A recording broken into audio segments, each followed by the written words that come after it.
Okay, let us start now, okay? Bismillahirrahmanirrahim. Assalamualaikum. Before that testing, is my voice clear? Okay. All right. Okay, let's start again. Bismillahirrahmanirrahim.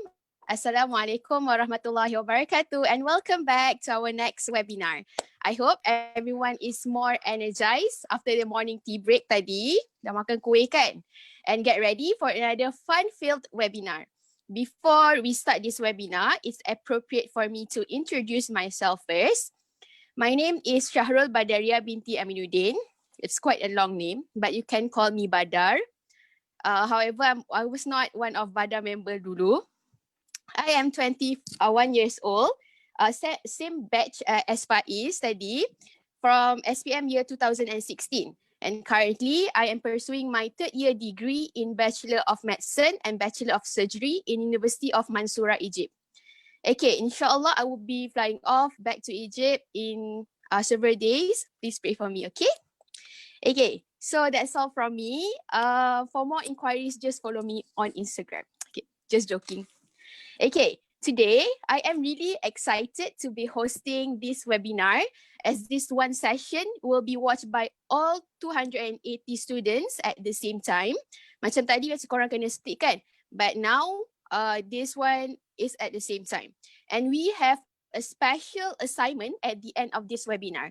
So stay focused, okay? So now we have a special guest with a very unique profession. He was also my senior. I am pleased to introduce the speaker for this session, the energetic Mr. Idris Muaz, who is not a stranger to our SPKG program in the past year. Chef Idris Muaz bin Mazlan is currently working as chef de Partie at a table and apron restaurant in Kuala Lumpur. I think maybe we should book a table later. Growing up in a home with a large farm in Kedah, Idris have always had a keen interest in food, culture and science since a young age, driven by his passion to put creative works onto a clean white plate that will later be enjoyed by another person. Idris decided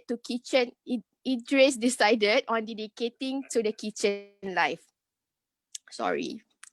Upon graduating from cooking school, he was called by Dandy Restaurant to lead a team of cooks at the new outlet the restaurant is branching out. He took up the challenge to lead a team, which also requires him to manage food and operational costs and handling the research and development activities for the new menu. Currently, with Table and Apron Restaurant in TTDI Kuala Lumpur, serving as a chef de Partie, he also oversees the R&D portion apart from leading daily restaurant services. His drive is to enhance the reputation for quality food, local ingredients, and putting focus on the quality producers. He believes that cooking is not just about great flavors on a plate, but an eccentric experience to the guests. Before I hand this webinar over to Idris, please refer to the slide deck especially prepared by Idris throughout this whole webinar. In a spirit to make this webinar more and more interactive, we would love to hear questions and your thoughts from today's presentation. Please log in now to www.slido.com, enter SPKG5 as the event code.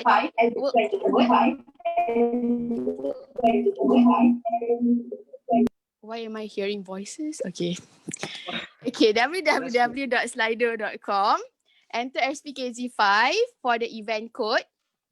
And we will be answering questions at the end of the session. So please do log in now, okay? So again, without further ado, I'd like to kick things off by welcoming our speaker, Mr. Idris Muaz. Take it away. Hi everyone. Hi Bada. Thank you very much. All right. Hopefully everyone can listen. Okay. So for this session of the webinar, it's going to be me in the screen. So hopefully everyone can focus better, and hopefully we can interact better. Now, ladies and gentlemen, boys and girls, hi again. My name is Idris Muaz bin Mazlan, and I'm going to conduct the next session. So the next sessions that are going to talk about the power of pitching. before I continue, I would like to ask, and I would like to make sure each and every one of you guys at the far end in Perak there has received the link to my PowerPoint. Now, do note that what I'm going to be talking about in the next 30 minutes is not going to be solely based on that PowerPoint. Main points would be there, but however, my examples, my elaborations would not. So use that as a guideline to understand better, but also please do pay your focus and make sure you listen and watch carefully to whatever I say and speak on the screen today. First of all, again, I would like to introduce myself. My name is Idris Muaz bin Mazlan, SPM, batch of 2015. I'm a chef in Table and Apron in Taman Sara, TTDI, Kuala Lumpur. All right, guys, so let's move on to what we're going to be discussing for today. Now, what I'm going to be talking about is the power of pitching.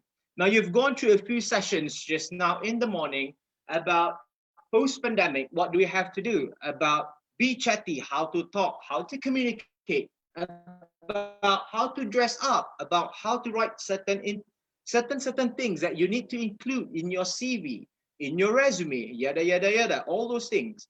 Now, all those things are crucial and important, but those things would only be important and those things would only be looked at if you are able to pitch yourself, if you are able to make yourself stand out, if you are able to make you the best among those that's in the crowd, then only they would go and look at your resume, then only they would go and look at how good you communicate, then only they would go and look at all of those tiny little things after they realize that you are that one particular student, you are that one particular individual that stands out among the rest.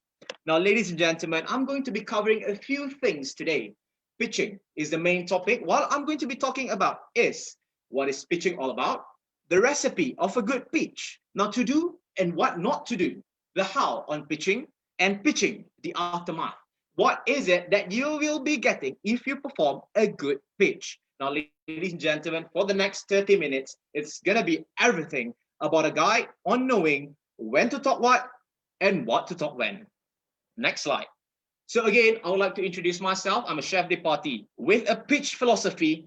To talk is literally just to communicate. So make it short, make it precise, and make it direct. I listened just now in the first session. Don't worry, be chatty. Some of you guys ask how to be good in English, how to talk well, how to do this and how to do that. Yeah, guys, ladies and gentlemen, boys and girls, do not worry about grammars. Do not worry about how good your English be. Do not worry about how good your Malay language is. Don't worry about that. Just make sure as long as the message get across the board, regardless of grammatical errors, regardless of whatever it is, if that person on the other end understands what you are trying to speak, then mission accomplished. You've communicated the message, then your pitching is a success. Now, next slide. Now, what is pitching all about, ladies and gentlemen?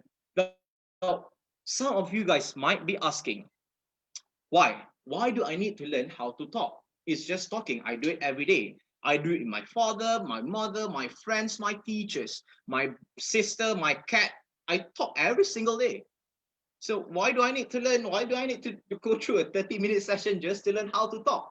Now, guys, look, pitching is very important for three things. Number one, it is important to ensure that the message or whatever it is you want to deliver gets understood by the end of the communicating line. Number two, it is to ensure that there's better engagement between communication. Have you ever encountered a situation where you just talk and talk and talk and that other person, you're like, it's very boring and very bland.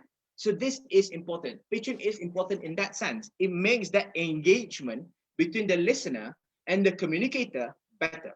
Then the last one is that to ensure that whatever it is that you need to be done is done. You want something to be done, you tell A, I need this to be done, do it now, and it is done. Failure for a good pitching would result in an inability to actually perform that particular task. Okay, so that is why pitching, and that is what pitching is all about, communication and getting that message through and ensuring that whatever you are speaking and talking makes you stand out among the rest. Now, like has been mentioned by Abada just now, at the end of the session, we're going to have a Q&A session. Okay, so just straight away log on to slido.com, join in as a participant. There's a space there. Enter your event code #SPKG5.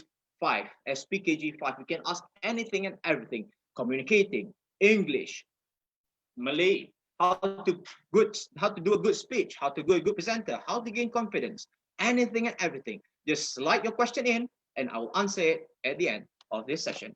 Now, ladies and gentlemen, let's continue. Now, what is a pitching? What is pitching is all about? Now, you guys might be asking. Now, pitching is simple. Pitching should be simple. Pitching should be memorable. And pitching should be convincing. These are the three main points. Three main points in order to ensure that you have a good pitch. Okay? So, throughout the whole session later on, I'm going to use terms as elevator speech, a good elevator speech. Now, what does it mean? Now, basically, good elevator speech means as short as an elevator ride. You know how short it is? Yeah, that is how short your elevator speech must be. Why is it called an elevator speech? You might be asking. So basically, what it says that whatever you want to deliver, your key point, your keynote must be short and must be precise in the sense that within that 30 seconds or 1 minute of the elevator ride, that person is already attracted and is already interested in whatever it is you are trying to sell. Now, I would like to categorize pitching into two things. Number one is when you are selling something, a product. You are selling a coffee mug. You are selling an iPhone. You are selling whatever product it is, selling something. Number two, pitching is also important in the terms of selling yourself. Now, I'm going to give you guys two prime examples on this, moving on. All right? So now, the power of a good pitch enables you to stand out. How is this helpful? Okay, because this will help you in interviews, in your working environment when you move on, in securing a scholarship especially. So this is very, very important. Now, some might say, some of you students might think, and this was me a couple of years back, I think, hey, I'm an extrovert. This problem is only for those that's an introvert, that does not know how to speak. Now, that is why I am wrong. That is why I am wrong. Now, how is it? Why is it that I say good pitching is also important for extroverts? Okay? Extroverts basically is those people that likes to talk and talk and talk and non-stop. How is it important for these people? They know how to talk already. What are you talking about? Okay, so good pitching is important for extroverts in the sense that good pitching teaches you guys when to stop talking. Yes, sometimes too much talking is not good. So good pitching guides you in how to talk less and how to talk precisely, compact. That is good pitching for extroverts. Now, good pitching for introverts guides you and teach you what to talk, how to talk, and also when to talk, what you need. So those two are very, very important. So don't simply claim that, you know what, I can do this. This is just talking. I've been talking loads. I don't even have to, this is just minor things. No. So good pitching is very, very important to everyone, regardless of you are an extrovert that likes to talk and talk and talk, or you're an introvert that's very reserved and do not like talking in public much. Okay, so do pay attention. Now, here is my first very important slide. You guys can go to the slide where in the middle of the slide it says, what is a good elevator speech? Now, go to that slide, refer to that slide, and ladies and gentlemen, boys and girls, below there are 5 key points. Simple, memorable, convincing, concise, and practice. Now, I'm going to give you guys examples. Now, the first example I'm going to give you in a situation where you are selling something. Guys, I come from a kitchen background, thus I'm very sorry, but my example will always be kitchen related, okay? So bear with me for a bit. Now, what is a good elevator speech? Simple, being in the sense that, let me give you an example before. When you are in a kitchen, you are limited by a time frame. As for when you are giving a speech, or when you are giving a presentation, or when you are in an interview, you are just limited to that 10 minutes of an interview, that 5 minutes of an interview. You cannot exceed that. Exceeding those time limits will make you fail your interview, will make you a boring candidate. would show that you are unable and unfit to manage your time. So as per a kitchen cook, I am limited by my guest's time. For instance, whenever you come dining in at a restaurant, every single guest have 1 hour from the period it steps into the restaurant, eat, and then walk out that restaurant. 1 hour. So let me give you a clear example of this point. Simple. How does simple make a good elevator speech? Now, when a guest comes into your restaurant, okay, let's say he comes in at 6 o'clock in the evening. He comes into your restaurant, he go and meet your waiter. Waiter will show to the table, go through the reservation list. My name is this, my name is that. Hi, welcome. This is your table. Sit down. He lost 5 minutes. Sitting down, the waiter comes and bring the menu to give, yeah, this is our menu for today. Have a look at it. The waiter explains the menu. You lose another 5 minutes. That's total 10 minutes lost. And then the guest goes up and open up the menu, scrolling to the menu. Okay, what to eat, what to drink, how to eat, how much is it, budgeting and everything. That takes her or him another 10 minutes, which is 20 minutes in total. After that, he called the guest. Hi, excuse me, sir. I want to place the order for this and this and this. That loses another 5 minutes. So 25 minutes lost, right? I mentioned to you guys just now, we got 1 hour of the period when the guest comes in to eat and the guest goes out from the restaurant. So that 1 hour, within 1 hour, 25 minutes has been lost. So it's another 35 minutes just for the order to come in, for me to cook, and for that guest to enjoy. Now, guest enjoy should be 20 minutes, right? So I have another 10 minutes just to cook whatever it is that he orders or she orders. Now, what if one of my cook makes a mistake? He accidentally puts salt inside sugar, instead of sugar, for instance. He present to me that dish, I taste it's salty, beyond salty. What do? Do I go to him and say, hi, excuse me, this is wrong. This is wrong. You should adjust like this. You should make a new one. You should go and do this and do that and do this. Should I do that? I don't have time for that, right? You guys must have watched Kitchen Nightmares, where Gordon Ramsay shouts and throw things and swears a lot and everything. You guys might be thinking, why is this? What is this even, needed? Is this even required? Yes. Why? Because we are limited. As per a good elevator speech, we are limited by time. And elaborations that is not necessary, is not needed. If that particular man served me a food and it is salty, you don't go to him and you're like, you know what, this taste might be not nice for the customer. No. If it's salty, I call that guy and like, hey, this is salty, make a new one. This is salty, make a new one. The point is that it is simple, make a new one. The call of action is there, simple. See? So that way you save time. As per a good elevator speech, you are limited by your time. So make it simple and direct words. If it tastes like, not nice, then you say not nice. You don't go like, you know what, maybe I should do it differently. No. Not nice, it's not nice. It's salty, it's salty. It's too sweet, it's too sweet.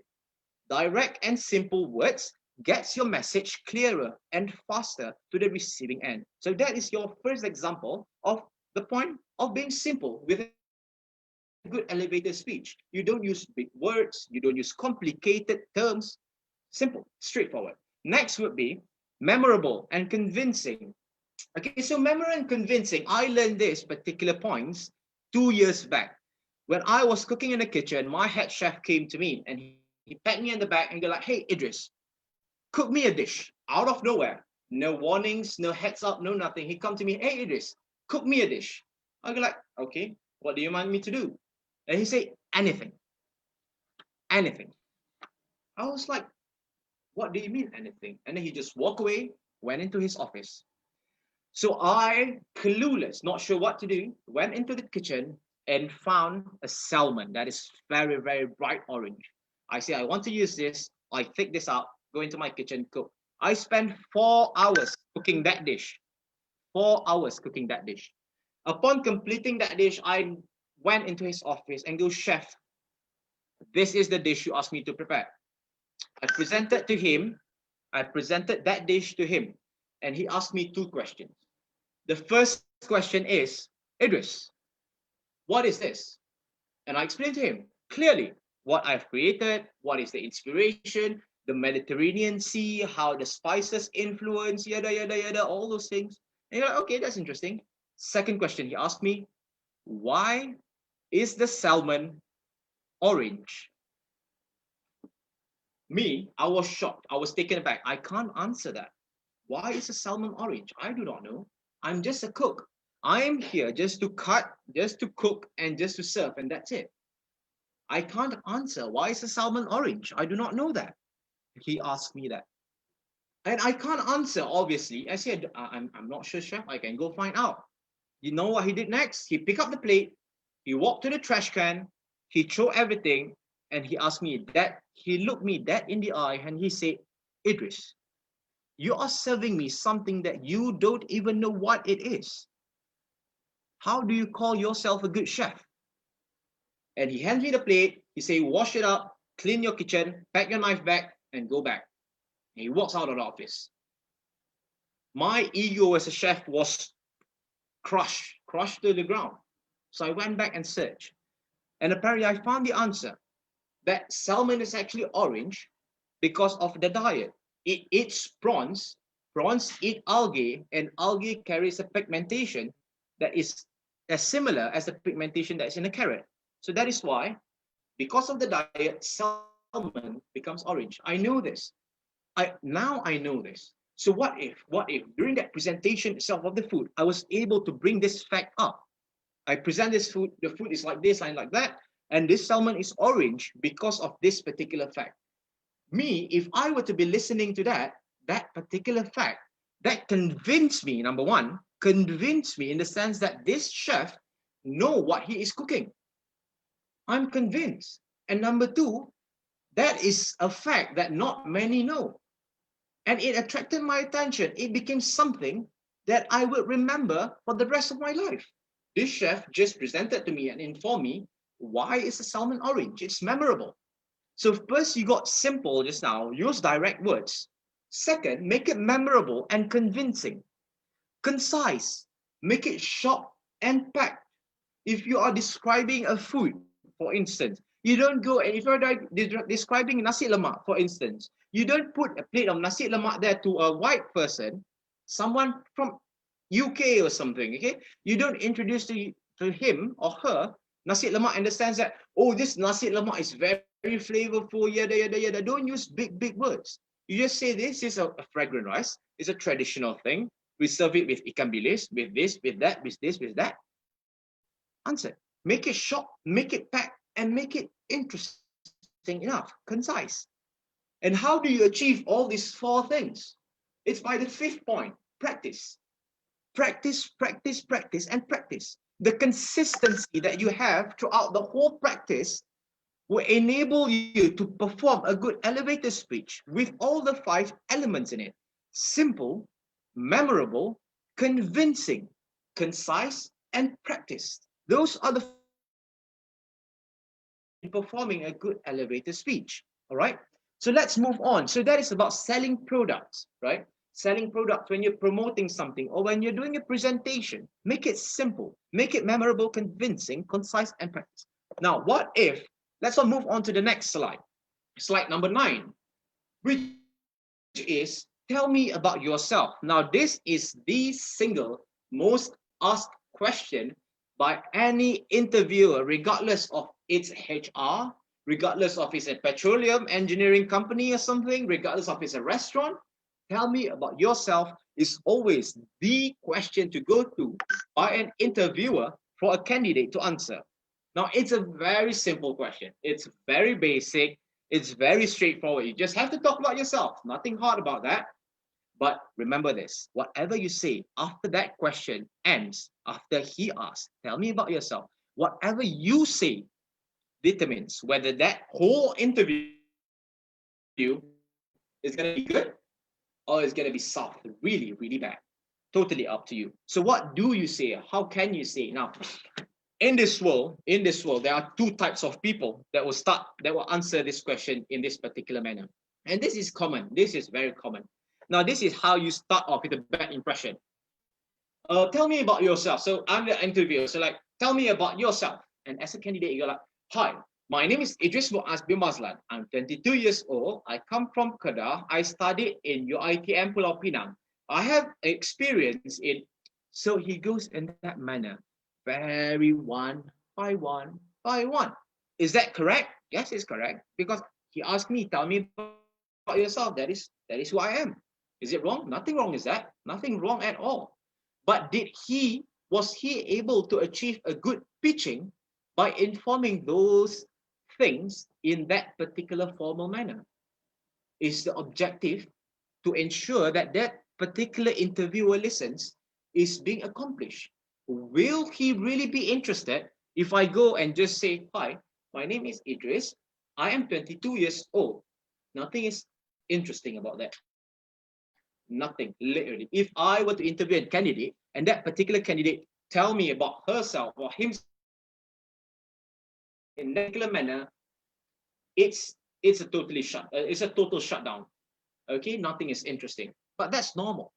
Trust me, throughout the whole years that you're going to go through after this, you're going to meet a lot of people, and a lot of them will start off like that. How do I tell about myself? Hi, my name is Idris. I'm 22 years old. I come from Kedah.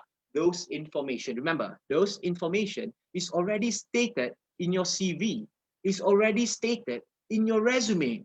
Do you have to read them again? No. Redundancy is not needed in an interview. Remember that. Redundancy. Whatever that's in your resume, you don't have to mention again whenever the interviewer asks you to tell me about yourself. So that is the first form of bad impression. Second one, so that is how an extrovert usually goes. Hi, blah, blah, blah, blah, blah. How does an introvert respond to the question, tell me about yourself? Basically, it goes, so as a candidate, as an interviewer, I go like, okay, hi, welcome. So tell me about yourself. So that particular introvert will go,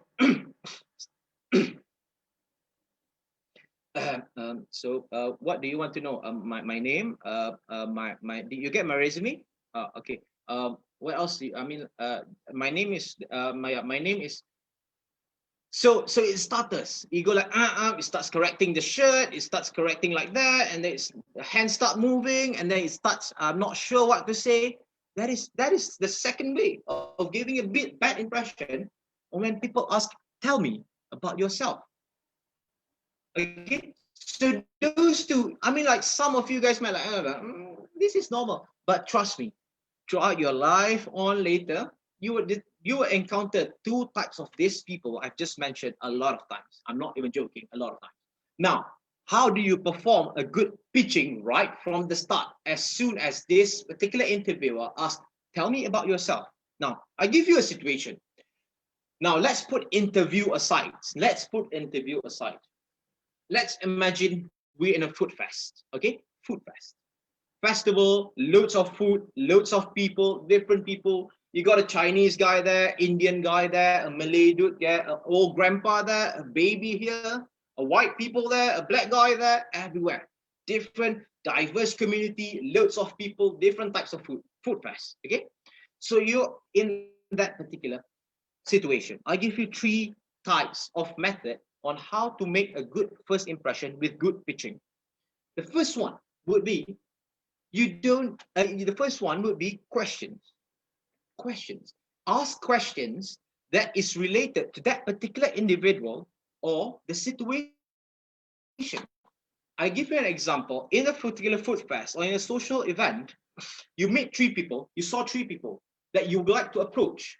Okay, you don't go to walk to that three particular people and you go like, hi, my name is Idris. I am 22 years old. I come from Kedah. I just eat fried chicken. Fried chicken is very nice.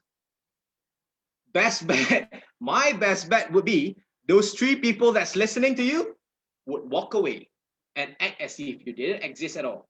Who wants to talk to people that comes like, hi, my name is Idris. Nobody. Nothing is interesting about you. You would come off very, very weird. So how do you do that? So how do you introduce yourself in a manner of the third best way? Question. You come to that three people and you're like, hey. So first example would be the question that's related to that particular guy. You go, hey, aren't you the guy that works at? And you're like, oh, yeah, I am that guy. Why?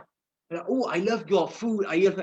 So that creates a conversation that sparks interest. Or a question regarding the situation. You go, like, hey guys, have you tried their fried chicken? That is the best buttermilk fried chicken in the world. I come from Texas and it doesn't even taste like that. See, that question sparks interest. You go like, oh, right, is that fried chicken really that good? So it creates conversation, it creates interest. Simple. I just mentioned about fried chicken being good. That's all. I didn't talk about how it's fried, how it is cooked. No. Is it memorable? Is it? So all those things, all those points are there. Okay, it's convincing. My body language is excited. You can smell fried chicken. I'm holding a fried chicken in front of you. It's convincing enough. Okay, so that is how you do it. So that's the first method, question. Start off with a question. Second method is to start off with a fact. You start off with a fact. You don't come and, yeah, so an easy example would be like last night, mid-service, there was one customer that walked in and I could see in his chest here, there's a bunga terong. So bunga terong tattoo, for you guys that does not know, bunga terong tattoo is specially for Iban tribes. So I look at my Chinese friend and you're like, hey Rex, you see that? That's a bunga terong on his chest. That is for the headhunters of Iban people. And he goes like, oh, serious? He asked me, he asked questions, We start and engage better, created a conversation just by bringing up one particular fact that is very, very interesting. Facts, you can use that. Or the single best way to start off answering the question of tell me about yourself is storytelling. What do I mean? Basically, whenever one for instance, you go and start off, whenever a presentation, for instance, you start off with once upon a time. Because we have been brought up since childhood that whenever we hear someone say once upon a time, we are already programmed to anticipate a story that's going to come up. Well, obviously, Steve Jobs or whoever it is, whenever he makes a presentation, he don't go once upon a time on stage, right? But usually during Apple events, he would go, for instance, there would be times that he would go back in November. I had a chat with my friend at this coffee shop. You know, we discussed about an iPhone 11 and what the features are. And you know what? During that conversation, it made me realize that iPhone 11 is too good, that it has some certain limitation. That is too good to be that good of a smartphone. And ladies and gentlemen, that is why today, 3rd of October, I will be introducing to you iPhone 12, for instance. So it starts off with a story back in November. You know, back then, you know, last week when I was doing this, you know what, yesterday when I came in, those start off. So tell me about yourself. How do I start this? So when an interview asks you, tell me about yourself. Sure, for instance, for me as a cook, tell me about yourself.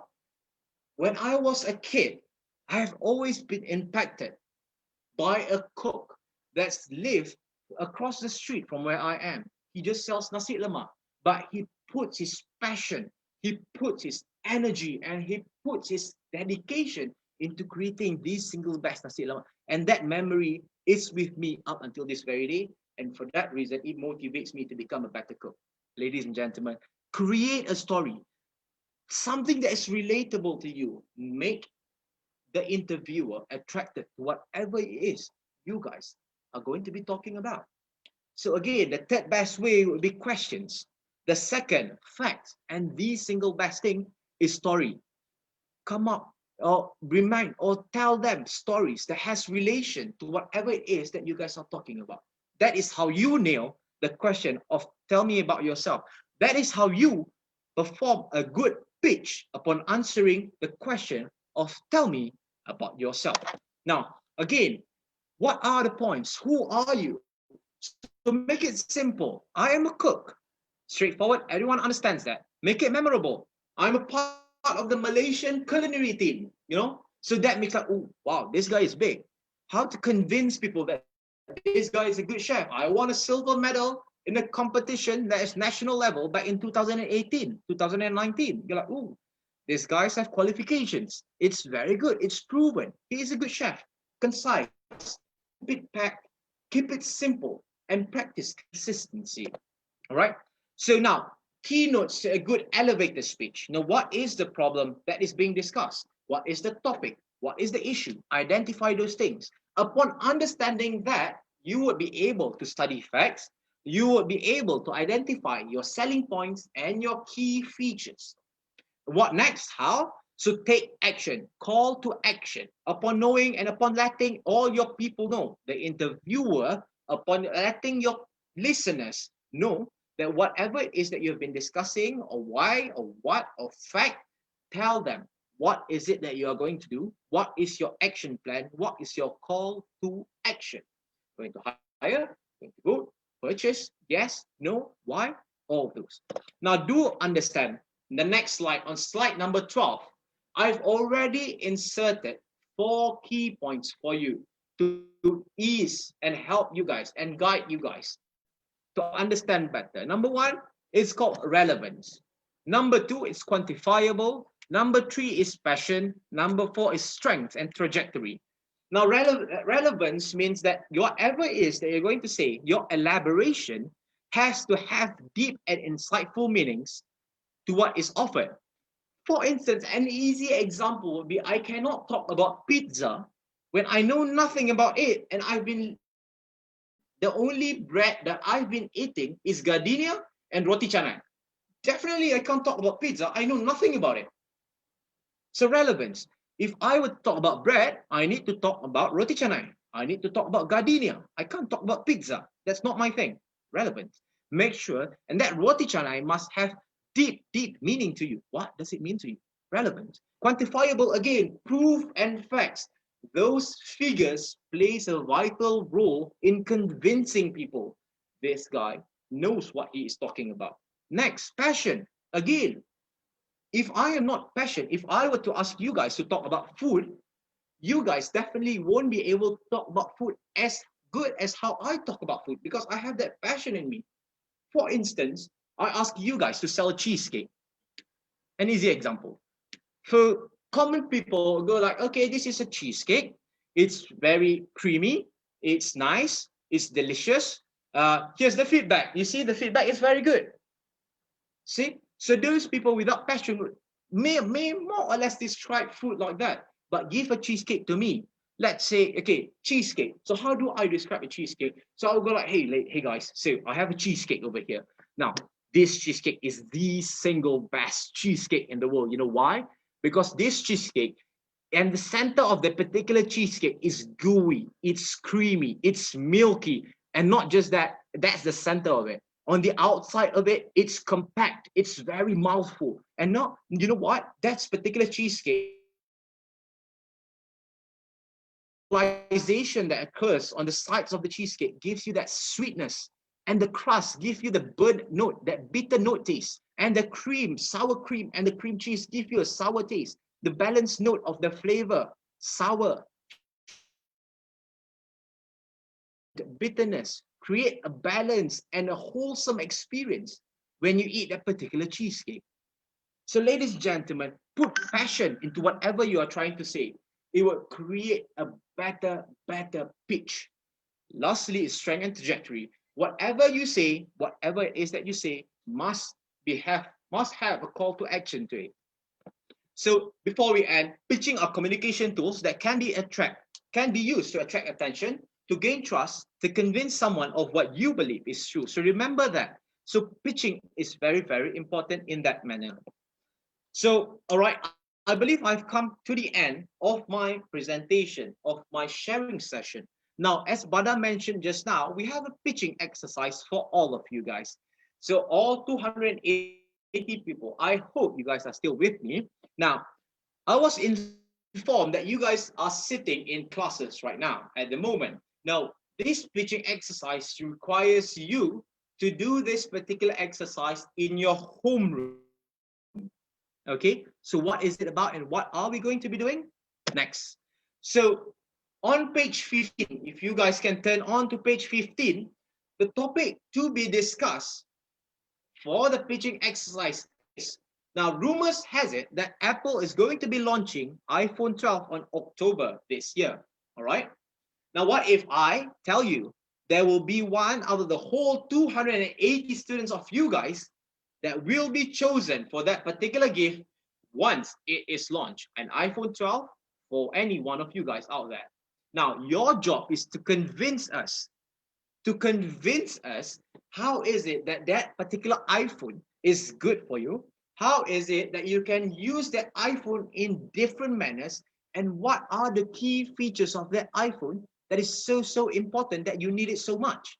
Now, try to sell that iPhone to us. Try to convince us and make us believe that you are worthy of that free iPhone 12. Now, here's a rules and regulation. Now, the videos must be a compilation of the whole homeroom. It's not individual, it's a whole homeroom. So I need you guys to sit in your homeroom right after this session, discuss and gather within that 12 people. Each of you guys have to choose at least 1 or 2 points. Make sure it's different. And one person has to take a video of a 30-second video. Okay, compile it all together, which adds up to about 6 to 8 minutes of a video. All right. So 12 people in a homeroom, 2 points, one person at least, and 30 seconds for one member of the homeroom team. Compile everything together and add on to make a 6 to 8 minute video max. Once this is done, upload that video onto YouTube. Choose any one of the homeroom members. I believe all of you guys, young kids, have a YouTube account. So choose that particular guy or girl, upload that video onto YouTube and put that title eSPKG. You can refer to slide number 16. The title must be E small letters, SPKG capital, space 2020, space your homeroom name, space hashtag SPKG5. You can refer to page 16 for a clearer name for the title. Make sure you guys enter. This is very important. If you guys enter something different and the team or committee cannot find the particular video, then you are automatically disqualified from the competition. All right. So make sure you guys upload. I need your collaboration and I need your help in making this activity a success. All right. So yeah, and also do be mindful that please use the 5 points in a good elevator speech upon having that 30-second video for each of you guys. Make it simple. Think of something memorable.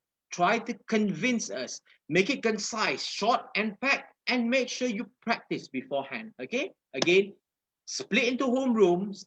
Make a 6 to 8 minute video, 30 seconds each, and also upload it before 2 p.m. In the evening. Okay? I believe that is all from me. Thank you very much for enabling me to share. I believe we proceed with the Q&A session. Bada? Thank you so much, Idris. It was a very nice and beneficial sharing. And also, I was drooling throughout the seminar because you talk a lot about food. Okay, now we're going to proceed with the Q&A session. So, korang dah type belum all the Q&A? And I also seen views. Merapu-rapu korang tanya ni. Okay, before this, hello chef. There was one from Anonymous. Okay, it was quite entertaining, the question. One of the question, can you please say water in your British accent? Oh.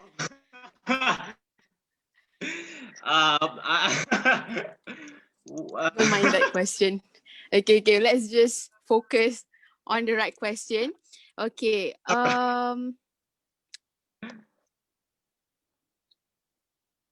okay, I like this one. Right. What is the best way to stand out if a person doesn't have a confidence?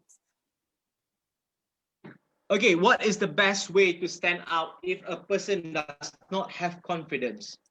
Now, the better question would be, how do you build confidence to stand out? You can't stand out in an interview or in presentation without any confidence. That is utterly impossible.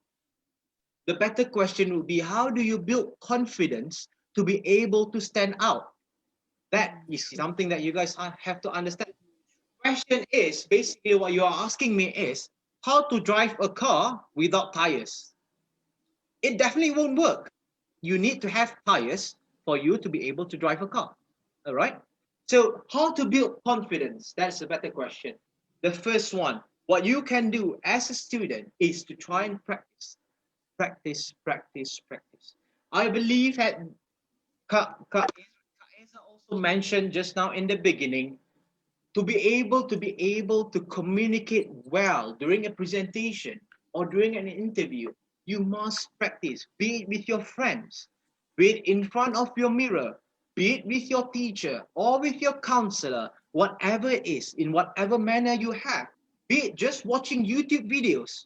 Those are some of the methods to try and improve your confidence level. Now, I understand, and let me share with you guys a bit.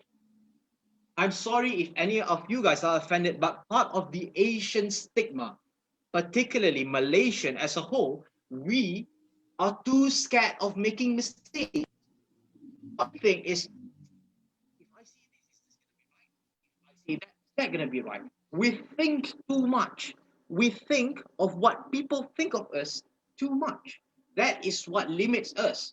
That is what makes us scared about talking, about confidence. Just be who you are. And if you're still not confident, practice in front of mirror. I do this every single time.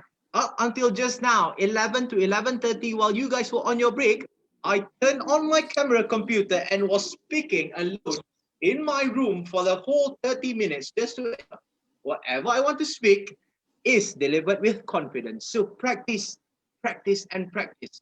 I'm not talking about practice your English. I'm not talking about understand whatever it is. I'm talking about just speaking, just being in the presence of people. That has to have practice. It doesn't come naturally. Might 1% of the whole population of the world might be born with that particular trait, but every single one of us that's not part of that 1% have to practice in order to get that confidence to speak in public. So again, it's not much about how to stand out without confidence.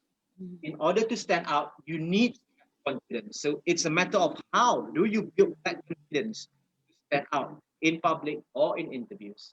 That's my answer. Thank you. I hope it answers the anonymous question. Okay, so we have lagi beberapa minit je tinggal, so I'm gonna cut it short.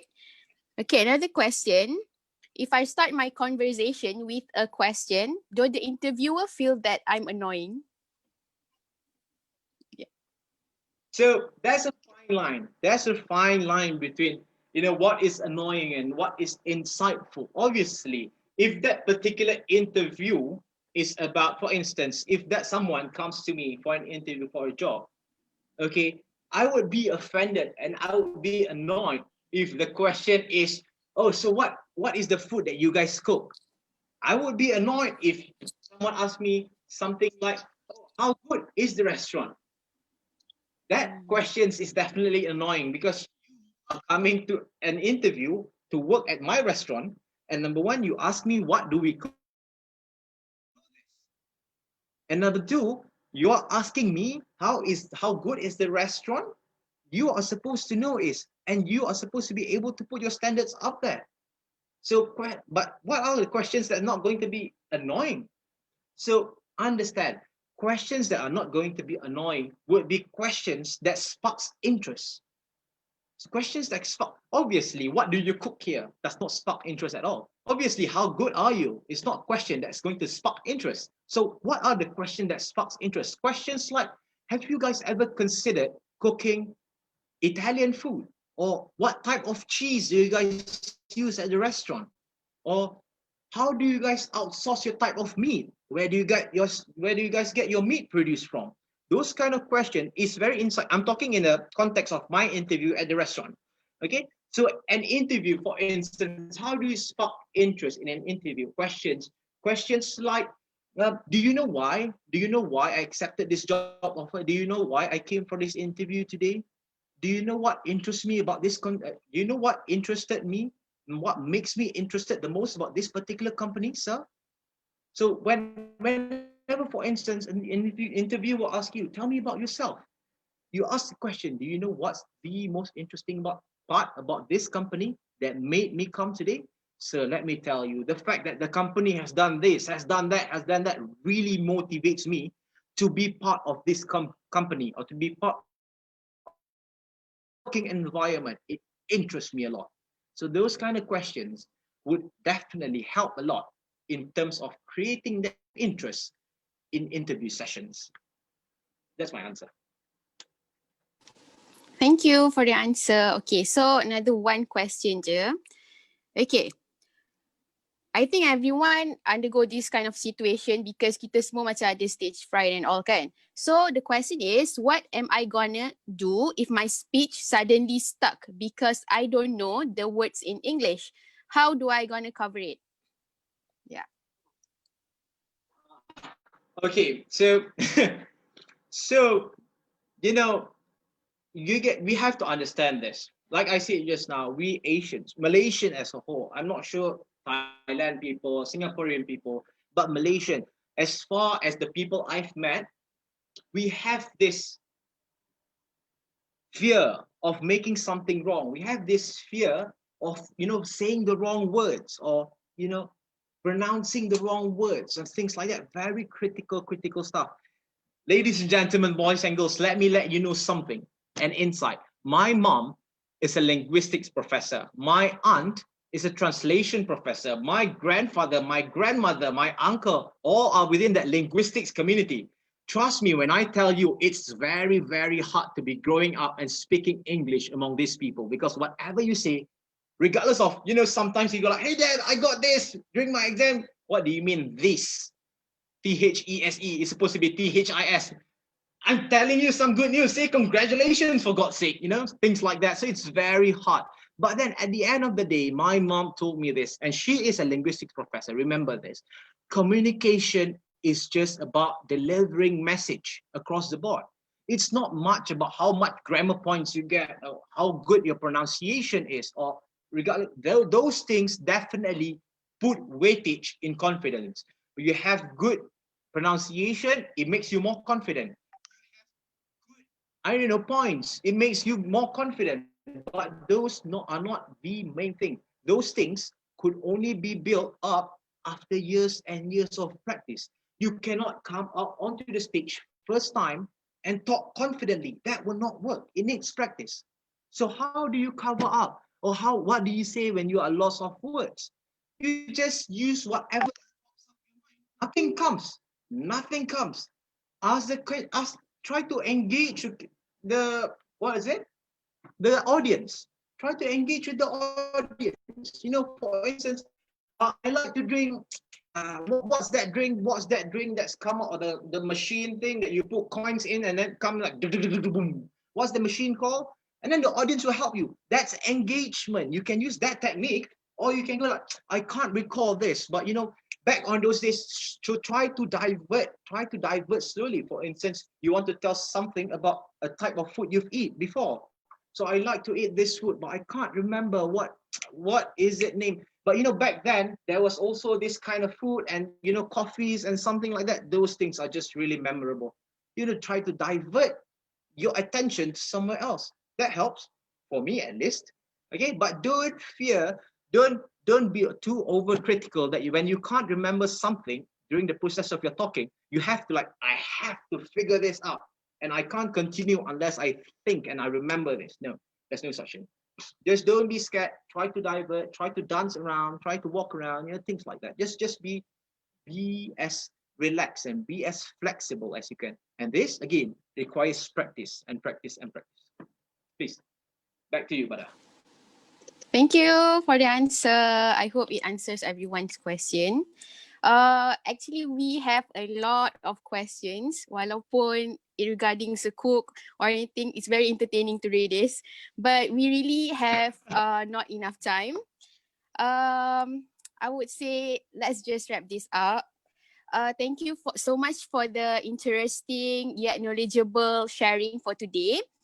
I think that's all for this session. It was indeed a great, beneficial, knowledgeable sharing by our accomplished Mr. Idris Muaz. Even me myself, I learned a lot throughout the session. I hope everyone does too.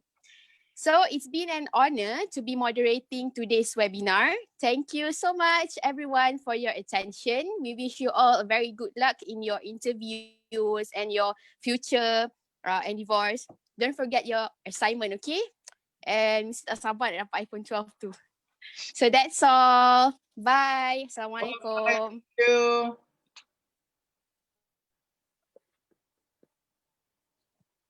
Follow my IG. Sempat lagi.